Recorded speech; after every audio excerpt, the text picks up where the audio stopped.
Thank you, Eva. Well, I actually should say that I think Eva and Trina and also Inga Marie have been wonderful in organizing the whole of this event. And so I want to thank them, particularly working with Eva and Trina over the symposium.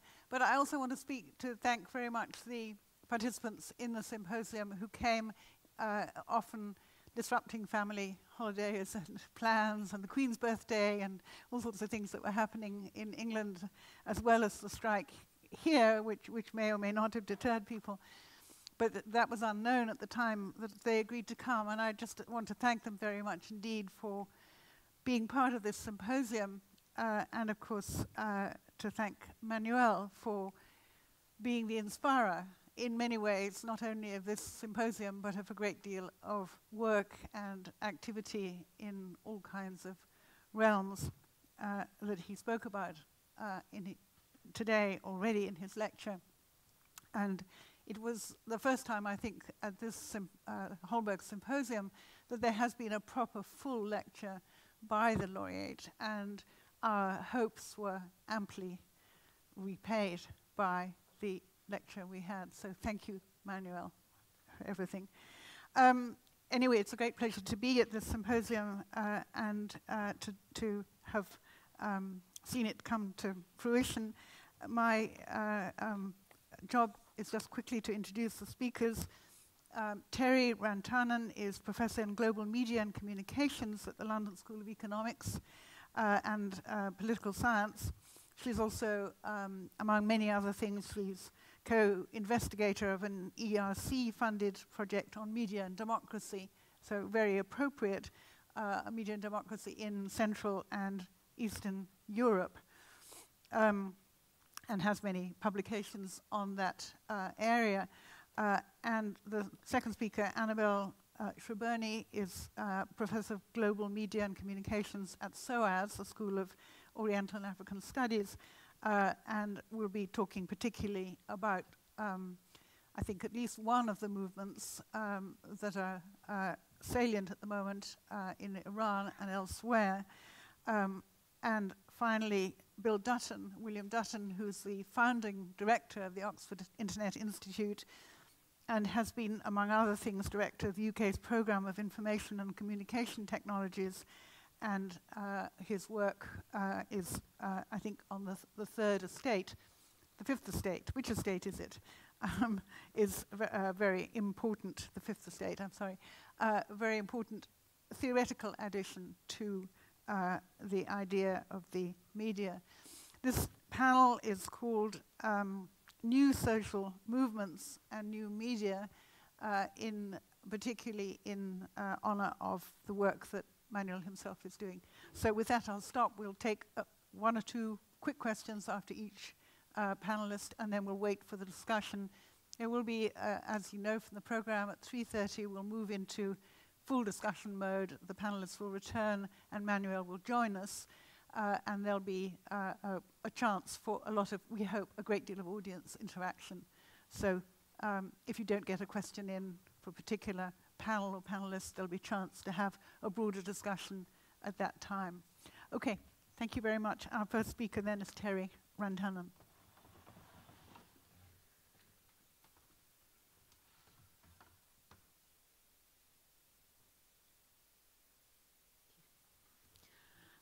Good afternoon, everybody. Let me start by thanking the organizers for inviting me here. It's a great pleasure and honor, and I also would like to congratulate Professor Castells on his great achievement. As everybody knows, this is the most difficult slot for any speaker to have. You all had lunch and you basically want to have a nap, and we have to do something interesting and exciting to keep you awake. So I'm sure my fellow panelists will do their best, and I as well will try to do so. It's not that difficult, I think, because I'm going to challenge something that has been presented before and the word that has been used before, and that's the concept of a system. And you may think that, when you saw my title, that I will talk about social movements in Central and Eastern Europe, but actually I'm talking about how Manuel's work has influenced the way we theorize societies, and especially the relationship between the media and politics. So it's not directly, I'm not a social movement specialist, but what I have been doing for the last 3 years or so, I have been involved in this project in media and democracy in Central and Eastern Europe.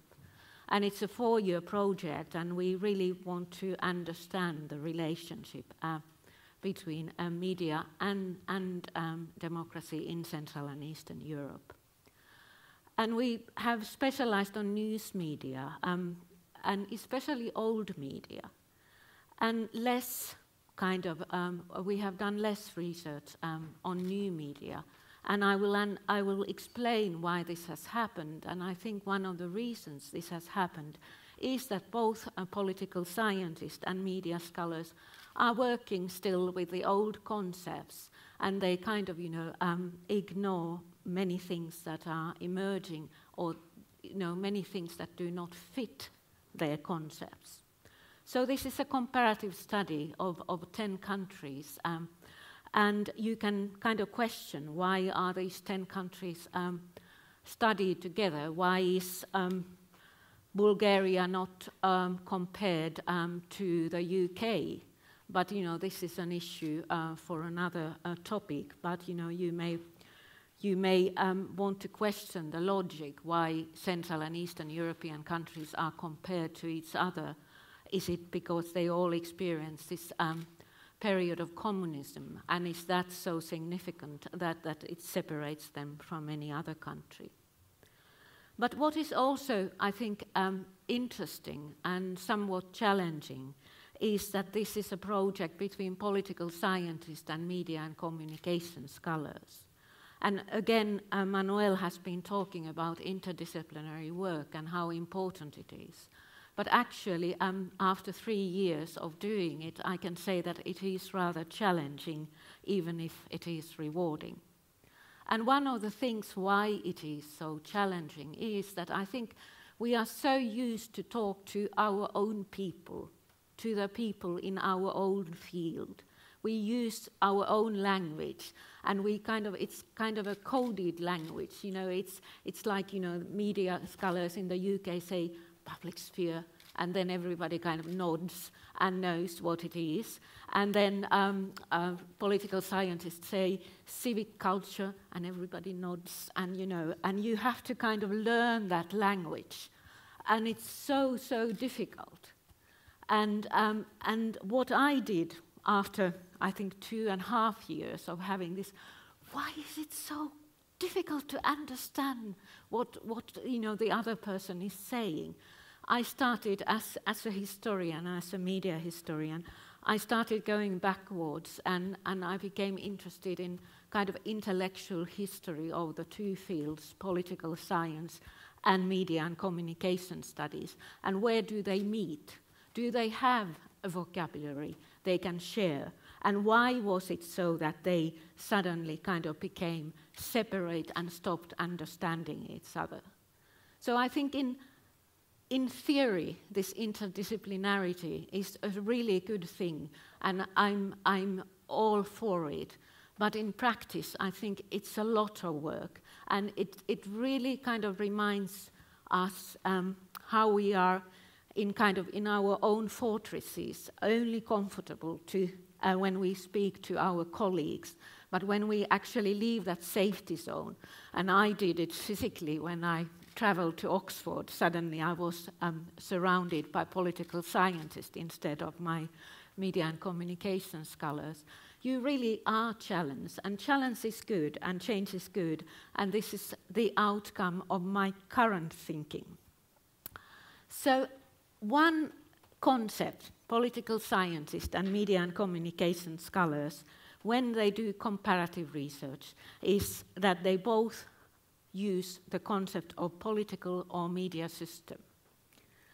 And as I said, I went back to the history and started thinking, when did academics start using the concept of a system? And you go back to the 1950s, early 1950s in the United States, and suddenly the kind of system was used almost in every field. I think anthropologists started it first.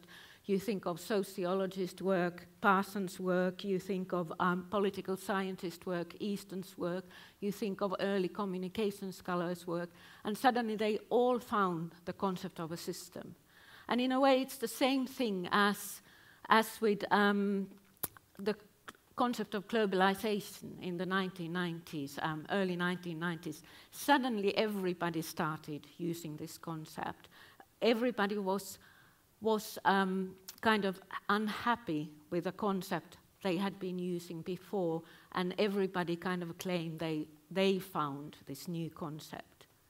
And I think it was in Andrew's presentation, I can't now quote exactly, but it was something between systemic, being systemic.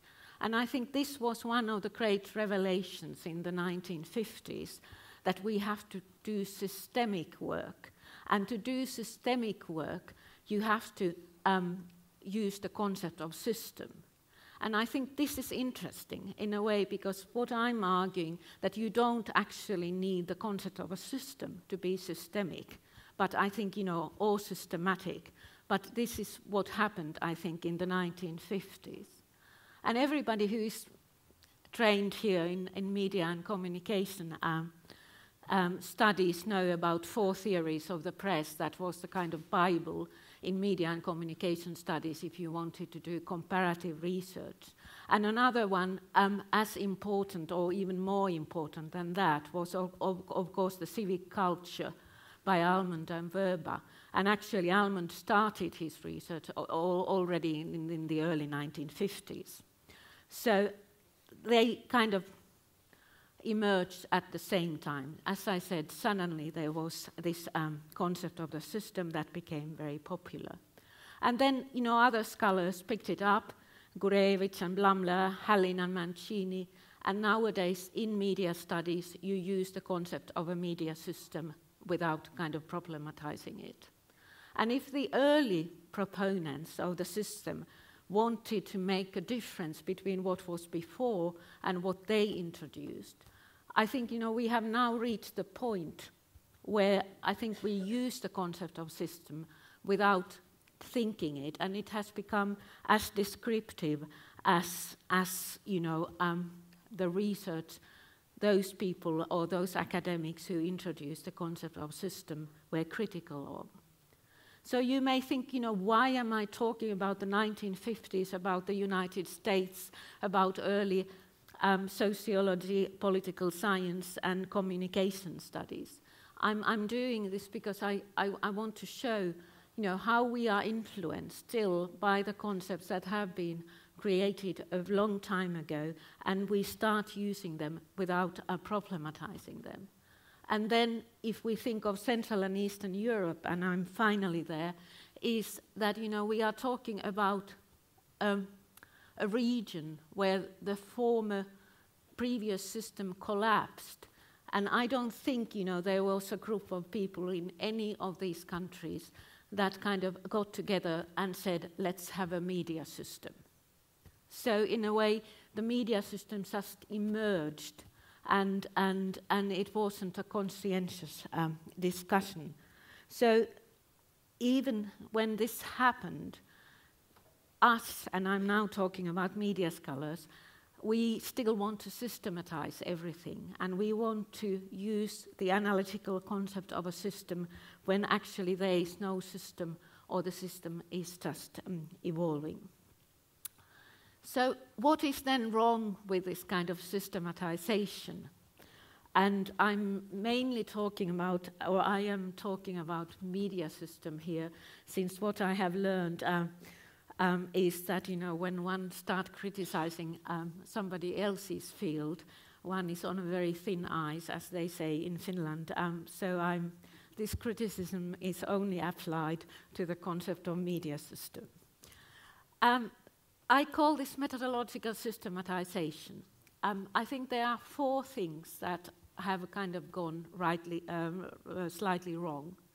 The first you know about, it's the relationship between a nation state and a media system, which is called methodological nationalism. Here I refer to Beck and others. So we take a nation state as a starting point. We nationalize media system, and whenever media system is defined, it's usually defined as a national media system. And then you compare one national media system to another national media system, and that's then comparative research. The second thing is the relationship between a political and a media system. And this goes back to the origins when Almond and Werber, they talked about culture, but the media were inside that culture, and it was the political system that was the most influential system. So if you looked at the political system of the country, you knew what the media system was. So the media system didn't have an independent role.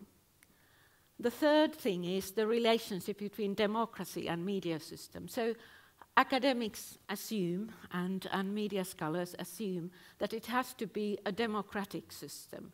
So in a way, and they are then often disappointed and classify systems, and they say this system is not as democratic as the other one. But it is kind of embedded there that if there is a system, it has to be a democratic system.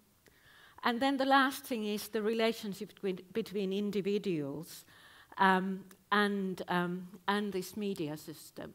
So in the first definitions, Almond and Werber talked about culture, and Gurevich and Blumler, they talked about audiences and cultures being part of media systems. But that has kind of very much disappeared now. And if you defined a media system, you defined it by referring to the institutions in a particular country. So for some reason that influence of culture has disappeared during the years. So is culture then an alternative? If I have been critical and if you accept my criticism, what is wrong with a use of a system? So what are the alternatives? And there's one missing question mark there, so no hidden meanings there. So do we talk about political culture in the way Almond and Werber did? So that, there is system and then there is culture, and it's definitely political culture.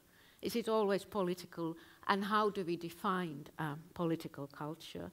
And it actually goes to what I said earlier, that the democratization of system is that you always pay attention to the media and to the role of media in campaigns or in traditional politics, party politics and so on. So is political culture something we could use? The other concept is possibly media culture, and I was reading Professor Kripsrud's book with the title Media Culture on it, and I was thinking, should we use that? And if we use media culture, do we then talk about kind of old media? Is that an option?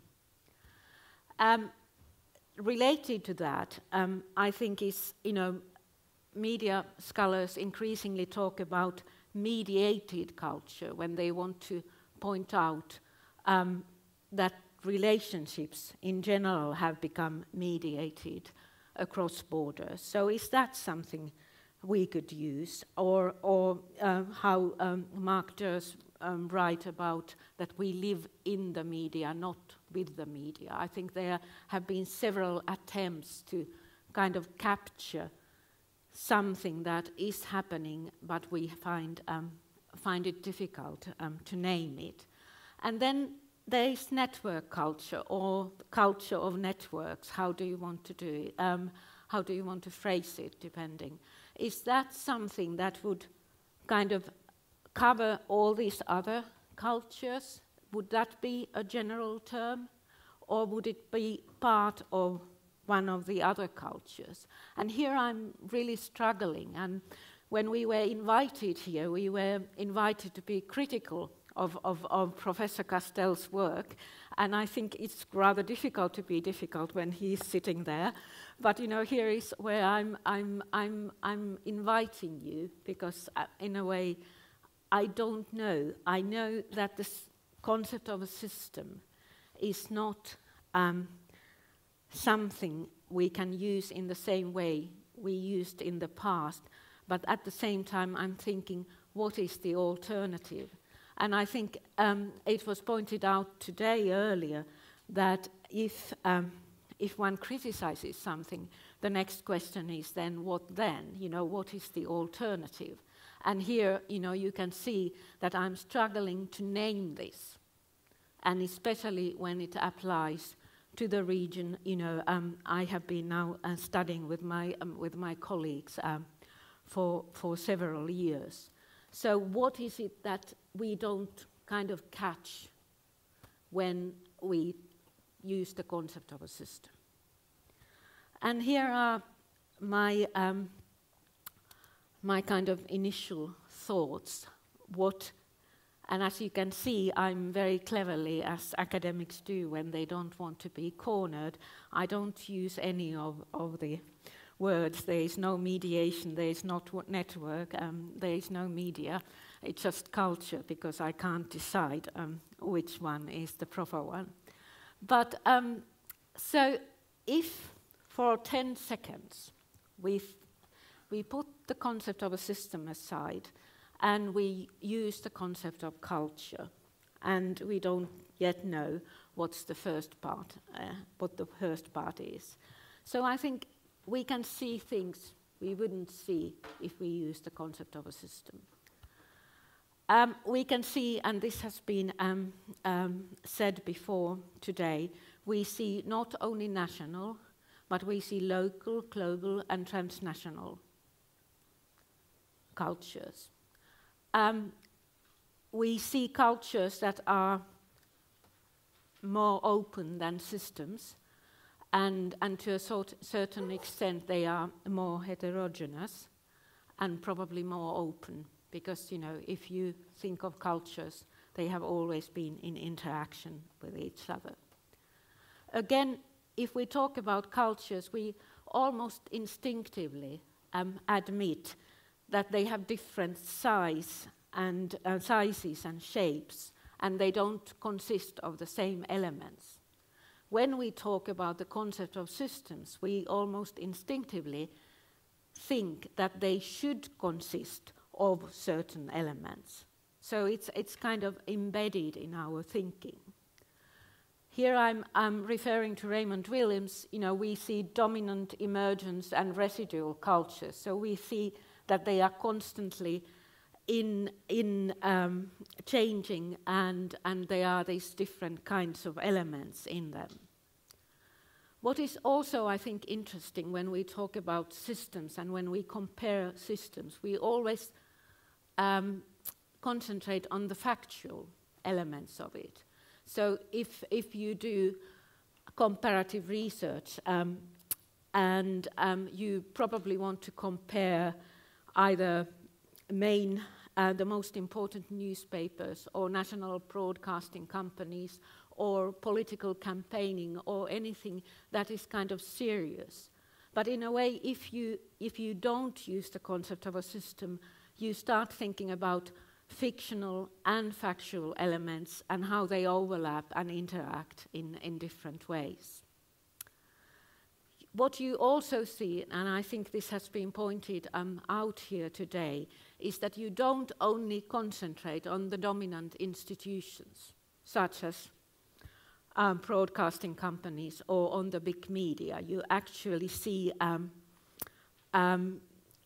other kinds of media, social media, new media. You see people in different roles, because as I pointed out earlier, you know, in the early definitions of media systems, audience was still there, but it was a passive audience, and then it disappeared altogether.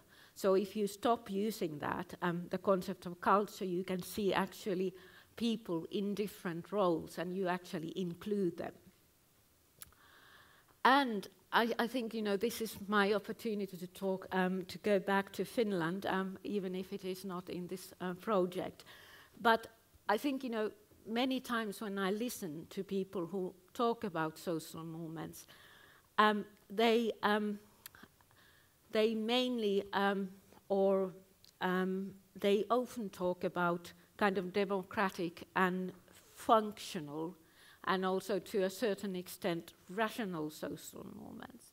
But actually what we see in Central and Eastern Europe when we talk about social movements, and in Finland as well, Professor Castells referred to this True Finns party, who were early users of social media. So actually we are not only seeing the kind of democratic, nice and beautiful moments we probably would like to see, but we see something that is very different from what we would like to see. And I think that's one of the crucial points that, often, and I'm talking about myself and media scholars, we rather see what we would like to see rather than how things actually are. And I think this is one of the issues that could be taken into account. And then power. Power is, as it was pointed out to us today, it's not fixed, and it's being contested and negotiated and sometimes overcome by other institutions and individuals. And this is what we see very clearly in Central and Eastern Europe, and if we look at the history after communism collapsed. So we are not talking about fixed power, but we are talking about kind of power that is relatively short-lived. And also we are talking about a region where people in general are not active in traditional political parties, they don't trust them, and they also are kind of suspicious of them. So that's what we see when we look at Central and Eastern Europe. And then one final thing, if I haven't been able to irritate you enough, so this is the kind of thing that usually I have been talking to my fellow political scientists, that, if I suggest that media cultures, or however you name it, that actually it has become much less dependent on political systems than it was in the past. It seems to be quite a radical suggestion, and maybe has something to do with the power struggles going on between different fields. So before I finish, to kind of continue this dialogue, and I think, as I said, I have learned enormously during these 3 years by talking to people in a different field. I showed this list of kind of what comes out if you don't use a system to a person who actually is a system theorist. And he said that, all these criticism could actually be applied even if you use the concept of a system. So a system could be all these things. But I'm still sticking to this concept of a non-system, even if I can't name it. Because I think, we academics, or we media scholars, we want to systemize so much that we actually, see systems where they don't exist. So with this question mark, and inviting you to give me a new word, I finish and give the floor to my fellow panelists. Thank you very much.